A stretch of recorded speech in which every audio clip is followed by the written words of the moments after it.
আচ্ছা বন্ধু, তুই কি বলতে পারবি যে 1970 সালে এই পুরা এরিয়াটার মালিক কেডা ছিল? না। কেডা জানোস তা? 1970 সালে এই জায়গার মালিক ছিল আমার দাদার দাদাই, বুঝছস? আর 1980 সালে এই জায়গার মালিক হইছে আমার আব্বার দাদাই, বুঝছস? তারপরে 1990 সালে এই জায়গার মালিক হইছে আমার দাদাই, ঠিক আছে? তারপরে 2000 সালে এসে এই জায়গার মালিক হইছে আমার আব্বাই। এখন 2025 সালে এই জায়গার মালিক কেডা কত?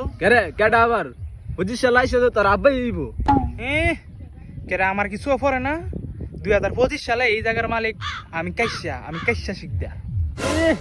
তোর আব্বা তো ব্যাক কল 2025 সালে আইসে তোর মতো গাদা বলার জায়গা লেখা দিত। আমি এই বিশ্বাস করবো, প্রমাণ ছাড়া কোনো বিশ্বাস করি না। প্রমাণ দেখা। প্রমাণ প্রমাণ আমি সাথে নিয়ে ঘুরি।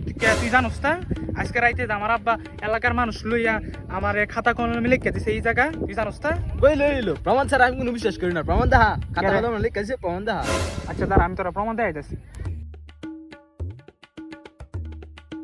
এটা দেখ, এটা দেখ, সুন্দর করে লিখে দিছে আমার আব্বা। এই এরিয়ার মালিক আমার পুলা মোহাম্মদ কাইসা। দূর কাইসা ফাইজলামি করার জায়গা বাস না।